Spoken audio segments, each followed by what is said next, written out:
All right, listeners, I am about to give you an intro. I asked ChatGPT what our intro was just to see what they would say, and this is their weird, twisted version of it, so I want you to hear it. Welcome to Botches Off-Road. Join us as we talk about everything from gear revved up rigs and tent setups to shop talk and trail shenanigans. So there you go. That's our new intro. That's what ChatGPT believes we say at the beginning of every episode.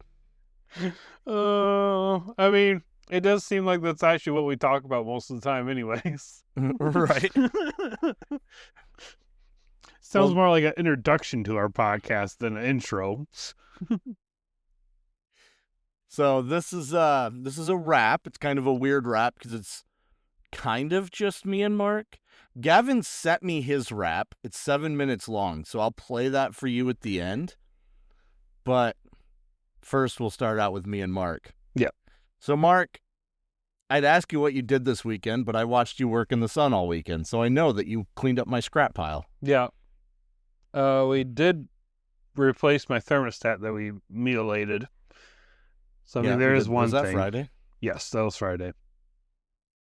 Oh, and me and your brother fixed his wheel that wouldn't stay on. Oh, yeah, they got that too. No? Yeah, we kind of took a laid back. We were supposed to be way more laid back this weekend originally because you said screw off for the weekend.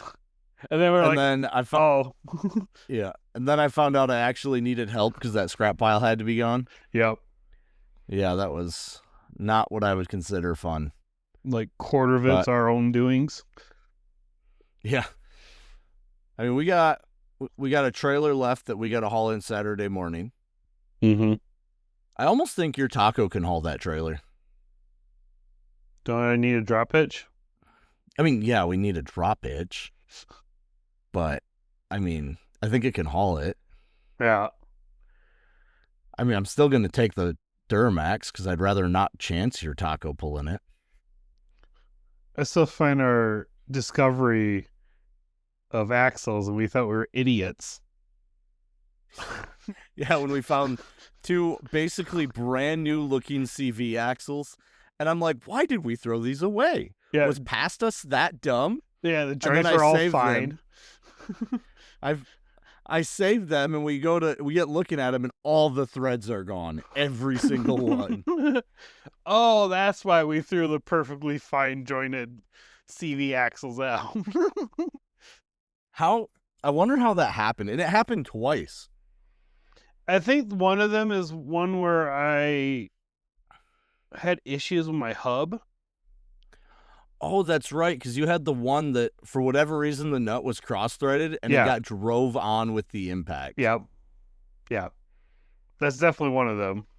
I don't know about the other one, though, because it's definitely a Forerunner. Duncan's?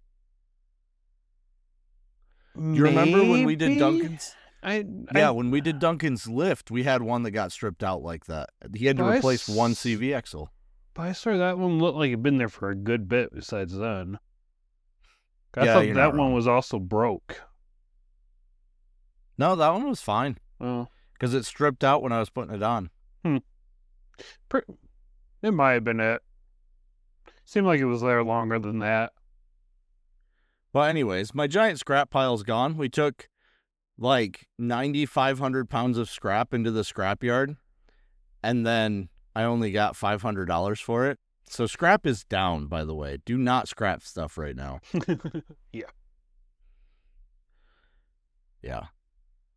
Man, this is crazy. The stuff that ChatGPT says about us is really funny. Yeah. What else does it say?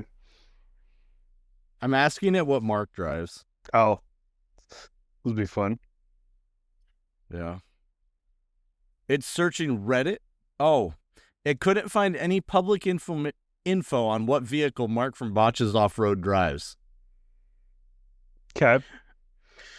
I'm pretty sure my Instagram says what it is, but of course it's not Mark from Botches Off-Road. It's Silver Toggle 14. It actually says the host haven't specifically mentioned Mark's rig on any episode. Yes, we have.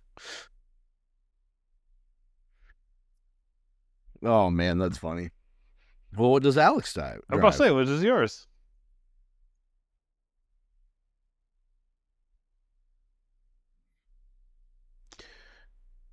Probably should Same check. thing. Same thing. Check his handle. His handle appears to be Forerunner 98.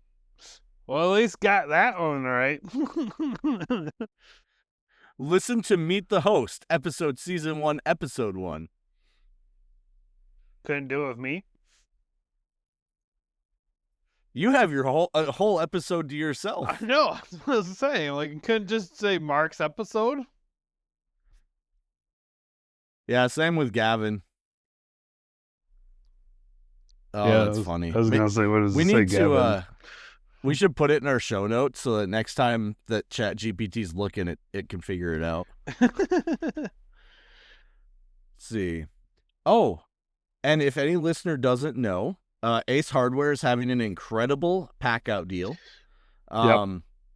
It's a buy more, save more event, and I don't remember the exact specifics. 1 second. Mm-hmm. But I know that we got a hell of a deal. Oh, 100% hell of a deal. So, man, these deals are way harder to find than you would expect. I mean, sponsor would be a lot better deal, but yeah, pack out, sponsor us. Like, I'm not looking for sponsors, right? Yeah. But if Milwaukee reached out and was like, "Hey, we'll sponsor you," I would not tell them no. Yep. All right, so this is the deal. If you spend $199, you save $40, so you only spend $150. Mm-hmm. You spend $299, you save $80. Yeah. So you only spend $219. Mm-hmm. But if you spend $499, you save $200. So you only spend $300. Yep. Yeah. I would say, listeners, guess which one we did, even though we don't have money, but we bought $500 worth of packouts. Yeah. Actually, $570. Did you add more? The total ended up being $370. No, that's right. So, yeah, we bought some more packouts for tools on the trailer. That way we can pull them out of our chest, because that was, although the tool trailer was like the absolute goat of the trip, having to get into that chest every time we needed a tool sucked. Yeah, we kind of ran out of time for organization / needed more packouts, and we just didn't have time for it. So we bought 2 more of the 22-inch modulars.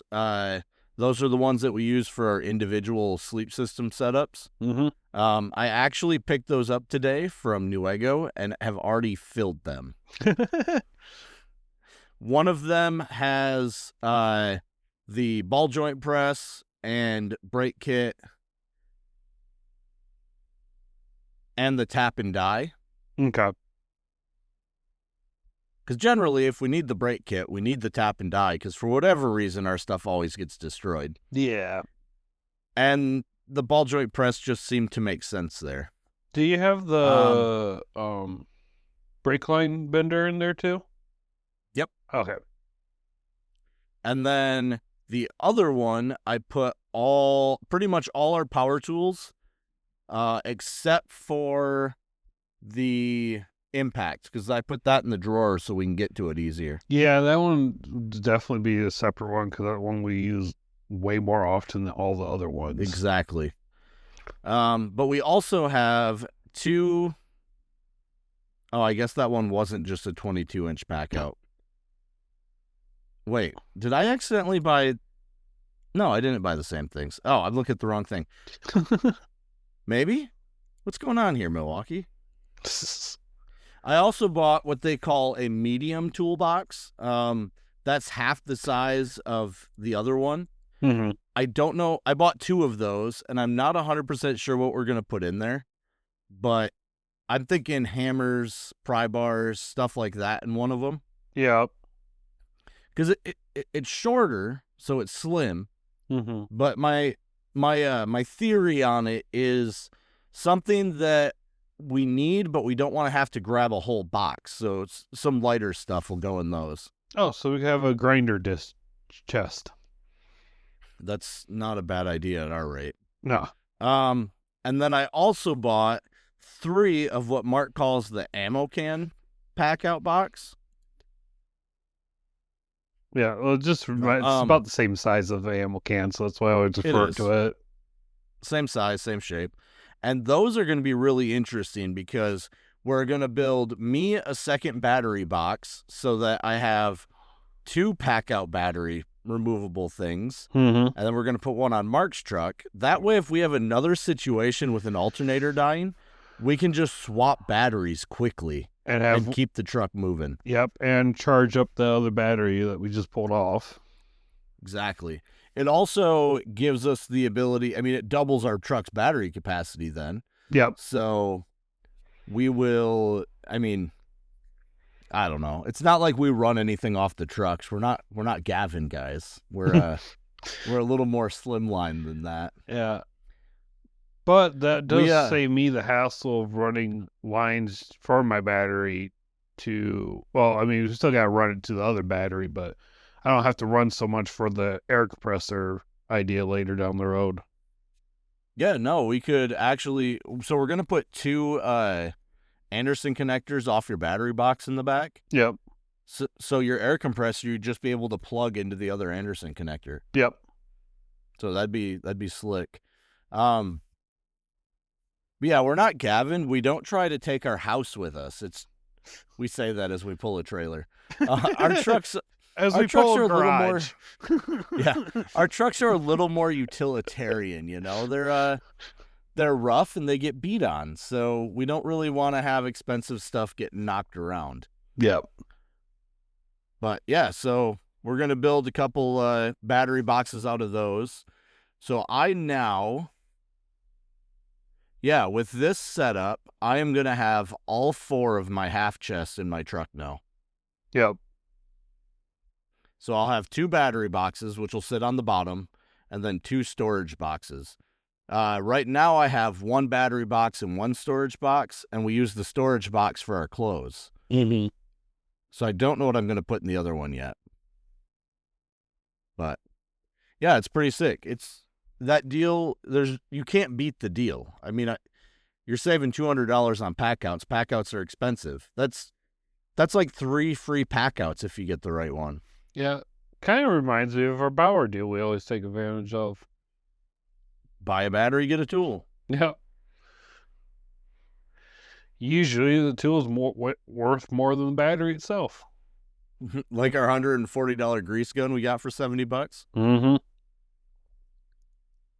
Yeah, so definitely go check out your local Ace, or at least get on their website. And at Leatherwood, I was impressed, man. I saw more packouts at Leatherwood than I expected to. Yeah. It's starting to bleed into the off-road community a little bit. Yeah. So, yeah, I'm sure if you listen, me and Mark kind of tote packouts like they're Jesus, but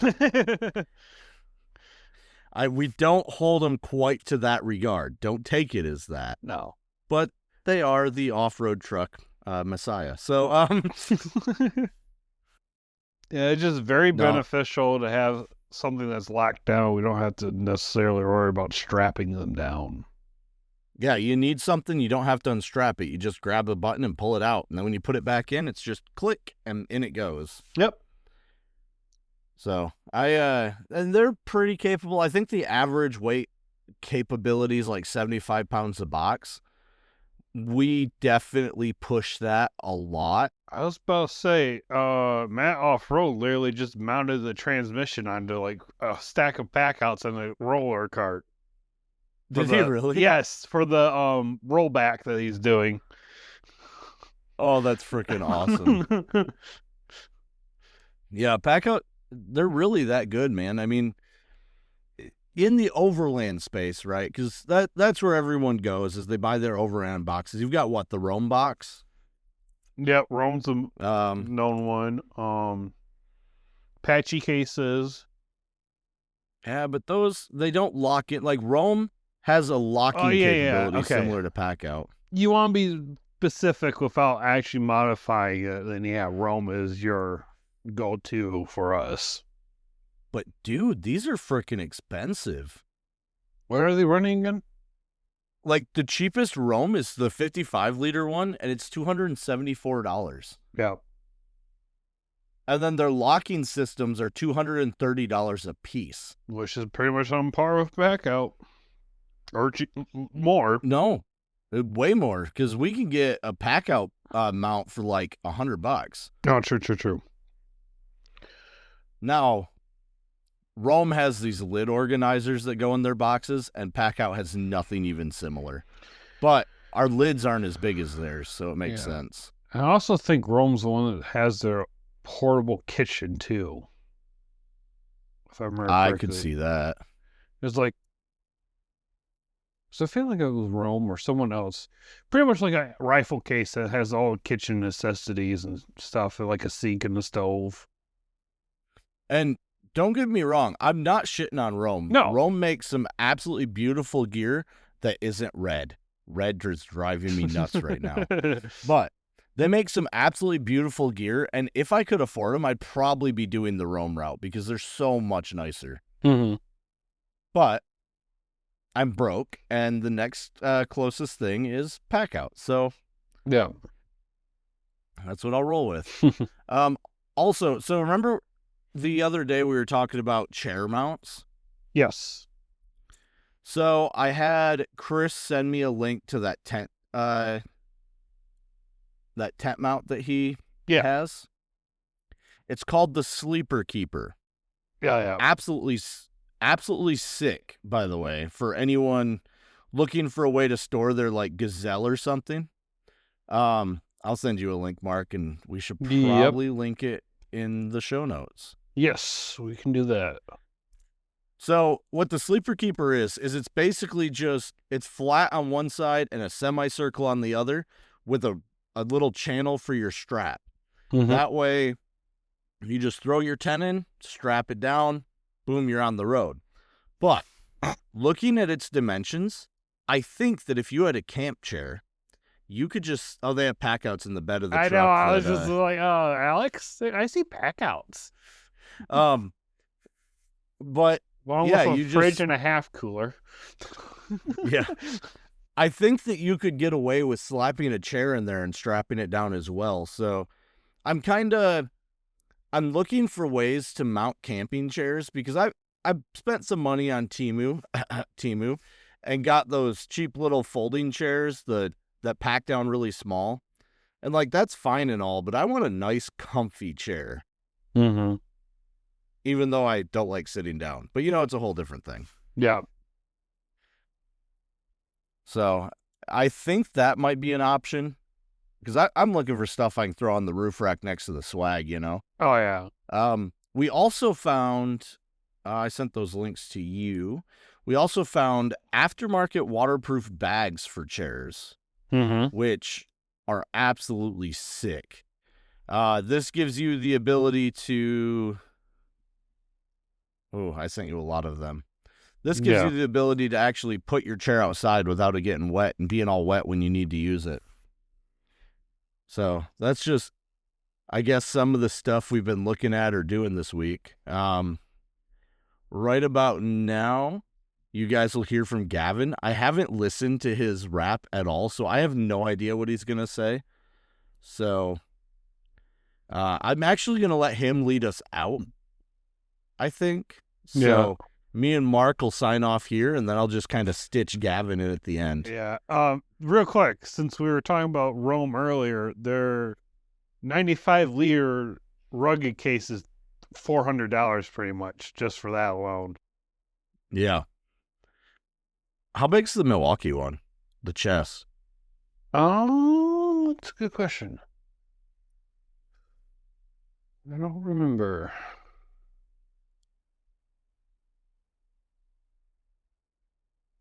I don't think it says in liters, though. No. I think the only ones that are labeled liters are the coolers. Yeah. But either way, Rome's really expensive. Pack out, although all the tool guys say that you're paying a premium for them, they're kind of the cheapest way to get into the lockable box market. Yep. So, highly recommend them, and we'll turn you over to Gavin. I'll catch you guys later. Later. All right, guys. Thanks for the plug. I am recording this earlier in the morning because I won't be there for recording it at night, so I figured I'd do just a little plug to tell you what I'm up to, what I got. I did some installs on the truck, installed the cargo boxes, installed a couple of little knick-knack little things, did some more wire hiding, and then I hardwired the charging cable to charge the fridge that had previously just been hooked up to a cigarette lighter. I actually connected some wires to that, ran it out through the firewall, connected it to the aux beam switch panel. So now all I have to do is press the fridge button on the switch panel and my fridge charges. So that was really nice. I tried doing that on the Wii Boost and failed miserably. So long story short on that, I was looking to see which one was positive, which one was negative, and I lost the guessing game, and it actually kind of fried my Wii Boost. So Wii Boost customer support, super, super nice. 100% recommend on that. I told them that it had burned up, and they just asked me for my name, my address, and they sent me a replacement. So that'll be here Thursday. Unfortunately, I'll be gone, so I won't have my Wii Boost. I was kind of spoiled about that, and now without it, I don't get as much service anywhere. So I didn't really know what I had till it was gone. So that's unfortunate, but I learned from my mistake, and I'm just going to buy a hardwire kit for it. It's only like $24. So that's the plan for that. I did get some new gear, so I'll kind of go over that real quick. First one was the Kelty cargo box. It's basically a tote with 3 cloth boxes in it.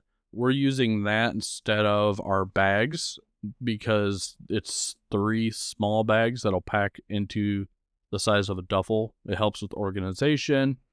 All the kids' clothes stay in one bag, all mom's clothes stay in her bag, and all my clothes stay in that bag. And we still have enough space to put all our other essentials in there. So it could fit in about 4 to 5 days worth of clothes, plus our, cleaning up essentials for ourselves, deodorant, this and that.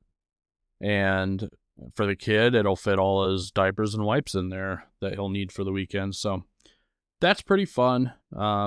It takes up about the same amount of size, but with it being more of a rectangle than round, you can kind of fit more stuff in between. So, and it's, I could pick up the whole thing, throw it in the tent, and we don't have to shuffle through clothes every time we're looking for something. So something that I was kind of looking at for a while, and we're really glad we got it.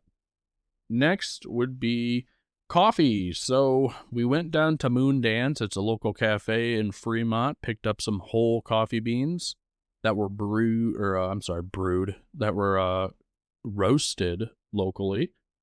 And we are going to bring those to camp, and we're going to try out our new BrewTrek Overlander French coffee press. I took that advice from Alex and picked up one of those. And so far, so good. It looks pretty cool. I haven't tried it yet, but I'm going to try it out at camp.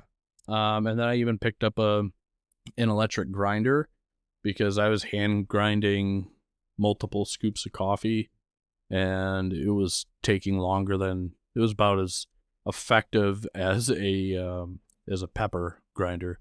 So that was kind of annoying. So I'm going to do this electric one. I thought it was battery powered, but they just photoshopped all the cord out of it, and I didn't really read too much into it. Turns out it is corded, which is fine. I have a little battery box I can hook it up to. It's just kind of something I wanted battery powered. And that is a Krups Silent Vortex coffee grinder. I'll let you know how that goes. It looks pretty sturdy. Looks like it's going to do the job. Hopefully it is pretty quiet because I don't want to be doing that early in the morning in camp and have it be super loud. So, And then because we knew it was going to be hot, we reordered our ceiling fan light. It's battery powered, charged by D batteries. You could set it on the floor, tilt it. It's got a little light on it, or you could hang it from the ceiling of the tent, which is what we're going to do. Just keep some air moving. It's supposed to be really hot this weekend during the day, so that's the plan with that guy. We also picked up a collapsible folding bucket, little wash basin from Nature Hike. That way we could pull water from the river for dishes or pull water from the river for showering. And you might ask, if you listen a lot, how would I be showering? Well, we just picked up a portable shower too. So after the last time we went camping, Jasper had a little mishap, which poop ended up going all down his leg, and instead of wasting a bunch of wipies and getting it kind of clean, we just figured we'd get a shower because, number one, we're going to be out there a little bit more, and it would be really nice to be able to take a shower. So between that and between the boy needing it every other day, just washing his feet off, washing his legs, washing our hair, it would be really nice. So we got a flex tail gear. This is a portable shower, USB-C charged. It should work pretty well. I mean, I tested it out in the kitchen in a bucket of water, and it almost gave better flow than what my shower does. So seemed like it was pretty nice, and I will let you know how that goes. I also picked up a pop-up shower tent, and this one's kind of been on my brain for a while. We've been doing more group camps, and ever since last year when we grouped camps for botches yearly, I kind of noticed that my setup with the awning on the side, the portable shower toilet on the side of my truck, was really nice when we went solo, but kind of too close for us when we're camping in groups. So I wanted to get something that I could put a little farther away. I didn't have to pack up every time we moved. And as much as I love the side opening awning portable shower thing, for group camping, this is going to be a lot better for us. It's going to separate the bathroom and stuff from everyone. People don't have to hear us do our business because we're camped close together. So that's gonna end up really, really nice. That I don't have to sit there and worry about it. So yeah, that pretty much wraps up my upgrades and kind of what I've been doing. I will throw it back to the guys, and I'll kind of give you guys a review and stuff on that when I get back, let you know how it went. So back to you, dudes. I guess I should have listened to Gavin's plug before we recorded so I could know where he was going to fit. Poor planning on our part, but this is the actual end of the episode. Hope you guys enjoyed listening to us, and stay tuned for Tuesday's episode. We have a really fun one planned. Or you get to listen to us planning a really fun episode. That's how it goes. So, catch you guys later.